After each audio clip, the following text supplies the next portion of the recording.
Hello बच्चों, let's read the question first.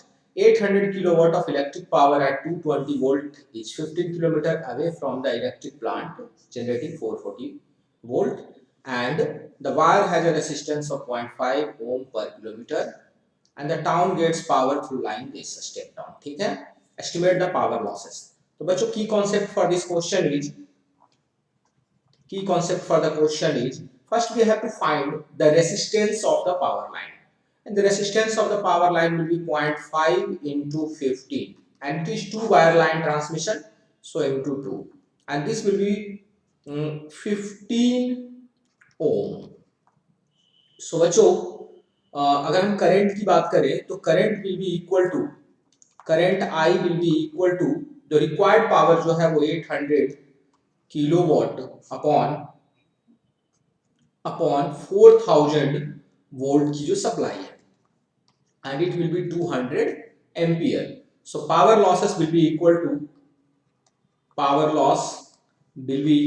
I square R, and this will be I 200 into 200 into 15 and say 600 kilowatt. So बच्चों power loss is 600 kilowatt. Power loss is 600 kilowatt. Question एक आपको solution हो गया, and the required power is 800 kilowatt. So total supply should be 1400 kilowatt. ये आपके question B का solution हो गया बच्चों. टोटल सप्लाई जो होनी चाहिए पावर की वो कितनी होनी चाहिए? 1400 किलोवाट की. अब रही बात बच्चों की जो ट्रांसफार्मर है उसके कैरेक्टराइजेशन की, तो ट्रांसफार्मर को जो अभी वोल्टेज दिया जा रहा है वो 4000 वोल्ट दिया जा रहा है, जिससे हम 220 वोल्ट स्टेप डाउन कर रहे हैं. लेकिन क्योंकि ट्रांसमिशन लॉसेस को हम इग्नोर नहीं कर सकते, तो हम लोग देखेंगे कि जो वायर है ट्रांसमिशन के लिए जो वायर यूज हो रही है उस वायर में कितना वोल्टेज लॉस हो रहा है. तो voltage loss in transmission wire, and this is equal to IR, और I की वैल्यू है 200 into R 1500, it is 3000 volt. So बच्चों पहले जो पावर वोल्टेज जो सप्लाई हो रही थी, जो वोल्टेज सप्लाई हो रही थी वो 4000 वोल्ट सप्लाई हो रही थी. तो new transformer should have 4000 plus 3000 to 220 volt का कैरेक्टराइजेशन होना चाहिए. सो the new transformer should have a capacity to step down the voltage from 7000 volt to 220 volt. This is the characterization of transformer from the power plant. Okay बच्चों, अब हमसे पूछा गया है बच्चों कि do the same exercise with the replacement of earlier transformer with 40000 volt 220 volt. मतलब 4000 की जगह बच्चों इट इज 40000 वोल्ट, राइट. तो हमें वापस से इस क्वेश्चन को करना है कि पहले करंट की वैल्यू निकालनी है. रेजिस्टेंस हम लोग ऑलरेडी निकाल चुके हैं 15 ohm. So the new value of current will be required power कितना है बच्चों? 800 किलोवाट है, तो इसको वाट में कन्वर्ट कर लेते हैं. डिवाइड बाय वोल्टेज कितना था? 40000, राइट. तो इट इज 20 एम्पियर. ये न्यू वैल्यू ऑफ करंट हो गई, ये I2 हो गई या I0 हो गई. सही बच्चों. अब हमें न्यू वैल्यू ऑफ करंट जो है वो 20 एम्पियर मिल गई. तो देखा जाए तो पावर लॉस कितना होगा बच्चों?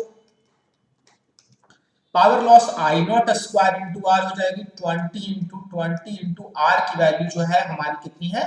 15 ओम है, और ये हो जाएगी हमें 15 इंटू 2 30 इंटू 6000 वॉट, जिसको हम लोग बच्चों लिख सकते हैं 6 किलोवाट, राइट बच्चों. और यहां से हम लोग इसको लिख सकते हैं 6 किलोवाट जो हो गया हमारा, क्या हो गया? पावर आया, पावर लॉस. अब पूछा गया है बच्चों कि अगला, क्योंकि उसी सवाल को हमें रिपीट करना है, तो how much power should be transferred. तो पावर ट्रांसफर्ड जो होना चाहिए बच्चों, वो होना चाहिए 800 किलोवाट अपनी रिक्वायरमेंट है, और 6 किलोवाट जो है वो लॉस है। तो 806 किलोवाट जो होनी चाहिए वो पावर सप्लाई होनी चाहिए। राइट बच्चों, तो ये हमारा बी पार्ट का आंसर हो गया। अब रही बात कि वोल्टेज लॉसेस जो है वो ट्रांसमिशन वायर में क्या हो रही है। तो वोल्टेज लॉसेस की अगर हम बात करें, तो voltage loss in the transmission wire is IR, this is 20 into 15, this is 300 volt. So the new transformer should be 40,000 की जगह 40,300 to 220 वोल्ट होनी चाहिए। अब बच्चों सवाल पूछा गया है, सवाल जो पूछा गया है वो ये है कि explain why high voltage transmission is preferred. तो आप लोग जैसा कि देख रहे हैं बच्चों कि जब हम 4000 से 220 वोल्ट का जो ट्रांसमिशन ले रहे हैं, तो इसमें पावर लॉस है 600 किलोवाट, और इसी में जब हम 40,000 के लिए ले रहे हैं बच्चों, 40,000 के लिए ले रहे हैं, तो पावर लॉसेस जो है वो 6 किलोवाट है।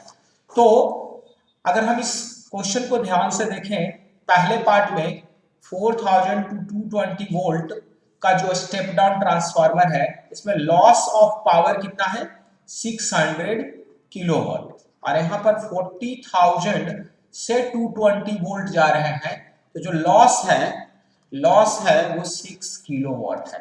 तो दैट्स वाई बच्चों कि जो high voltage transmission is preferred because losses जो है वो कम है। लॉसेस जो है हाई वोल्टेज ट्रांसमिशन में हिट लॉसेस कम है, लो वोल्टेज ट्रांसमिशन में हिट लॉसेस ज्यादा होते हैं, इसीलिए हाई वोल्टेज ट्रांसमिशन को प्रेफर किया जाता है। बच्चों होपफुली आप सभी को सब कुछ समझ में आया होगा। Thank you, all the best.